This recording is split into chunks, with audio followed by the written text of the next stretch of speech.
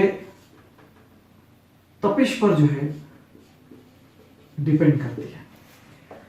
تپش بڑھے گی تو مزاحمت بڑھے گی اور تپش گھٹے گی تو مزاحمت گھٹے گی۔ یعنی ہم یہاں پر کہہ سکتے ہیں کہ مزاحمت جس کو ہم عام طور سے آر کہتے ہیں، یا یہ جو آر ہے یہ ٹیمپریچر کے ساتھ راست تناسب ہے۔ اب اگر ہم بات کریں مادے کی، اگر مادہ ہی بدل جائے، تانبے کی جگہ ہم ایلومینیم استعمال کریں تو اندر کے جوہروں کا اسٹرکچر بدل جاتا ہے۔ ایک ہی تپش پر ایلومینیم کے جوہر کا اہتزاز کا ہیتا الگ ہوگا، اسی تپش پر کاپر کا الگ ہو سکتا ہے۔ مزید یہ کہ اس میں جو رکاوٹوں کا جو معاملہ ہے وہ پورا تبدیل ہوگا، گو کہ تار کی لمبائی یا تار کی موٹائی ہم نے بدلی نہیں ہے، لیکن اور نہ ہی ہم نے تپش بدلی ہے، لیکن اگر ہم مادہ بدل دیں تو اس کے اندر رکاوٹ بھی بدل جاتی ہے۔ لہذا مزاحمت کا راست تعلق مادے سے بھی ہے کہ آپ کون سا مادہ استعمال کرتے ہیں، کون سا موصل استعمال کرتے ہیں، کس دھات کا موصل استعمال کرتے ہیں، اس کے حساب سے جو ہے مزاحمت بھی۔ اب تیسری بات آ گئی ہے، وہ ہے اس آپ نے نہ تپش بدلی نہ مادہ بدلا، لیکن آپ نے لمبا تار لے لیا، یعنی آپ کو الیکٹران کو ایک سرے سے دوسری طرف آنے کے لیے راستہ لمبا ہو گیا تو رکاوٹ بڑھ گئی، یعنی مزاحمت بڑھ گئی۔ اس کا مطلب ہے کہ مزاحمت جو ہے یہ لمبائی کے راست تناسب میں ہوتی ہے، جتنا ہی لمبا ہوگا موصل اتنی ہی مزاحمت زیادہ۔ اور آخری بات، اگر یہ موصل موٹا ہو جائے، اس کا رقبہ زیادہ ہونا شروع ہو، تو زیادہ رقبے والے موصل کے لیے مزاحمت کم ہوتی ہے، کیونکہ اس میں رکاوٹ کے باوجود الیکٹران کو جانے کے لیے راستہ چوڑا ہوتا ہے۔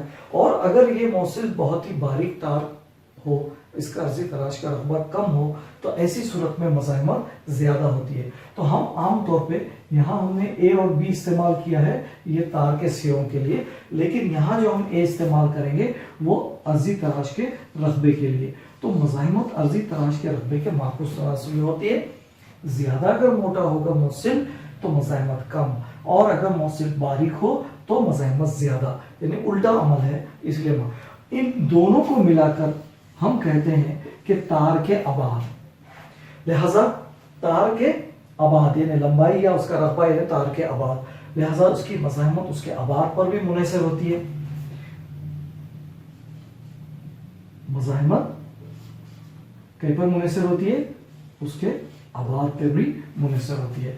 ان تینوں کو ملا کر تپش، مادہ اور ابعاد، ان تینوں کو ملا کر کہا جاتا ہے طبعی مقدار یا طبعی حالت۔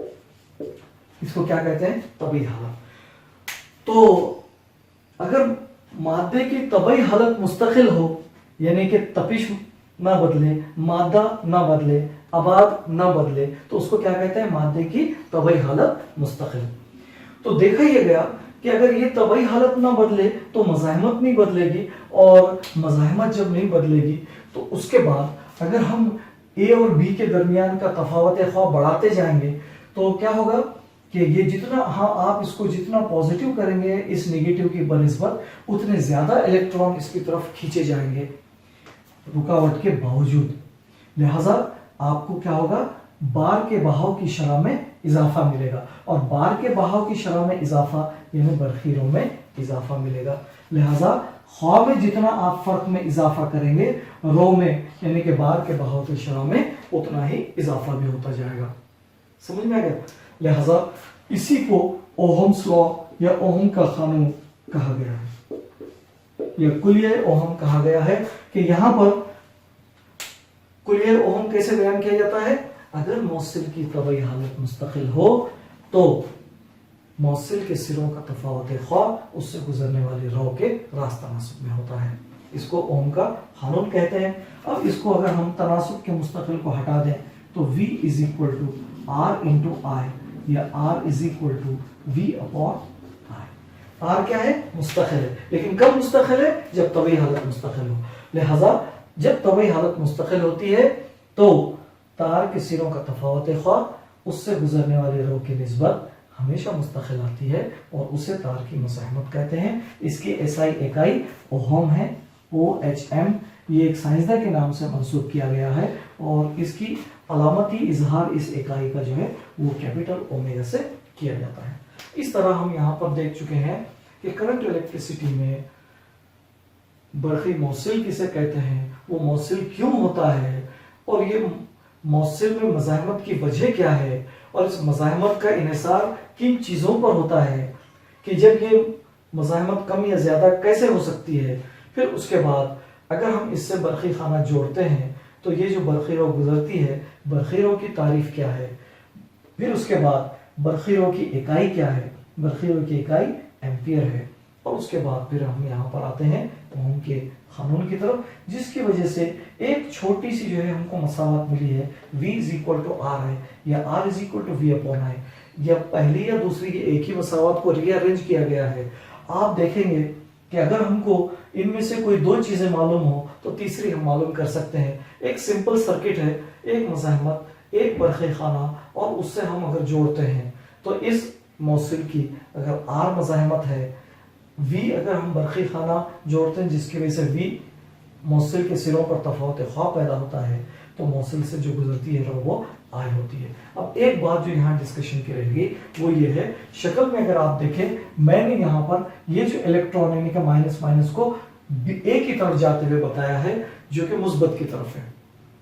لہذا جو الیکٹران کا ٹرانسپورٹیشن ہو رہا ہے وہ B سے A کی طرف ہو رہا ہے, منفی سے مثبت کی طرف ہو رہا ہے. لیکن جو برقی رو کی کنونشنل ڈائریکشن جو لی جاتی ہے وہ ڈائریکشن جو ہے یہ الیکٹران کے فلو کی اپوزٹ ڈائریکشن لی جاتی ہے, یعنی کہ A سے B کی طرف. یہ خاص بات ہے کہ برقی رو کی سمت یعنی کہ ایکچولی تو بار کا بہاؤ ہو رہا ہے الیکٹران کی وجہ سے, لیکن اور وہ بھی ہو رہا ہے B سے A کی طرف, تو رو کی جو سمت ہوگی وہ الیکٹران کے بہاؤ کی ہمیشہ مخالف جانب یعنی کہ A سے B کی طرف لے جائے. امید ہے کہ آپ کو سمجھ میں آیا.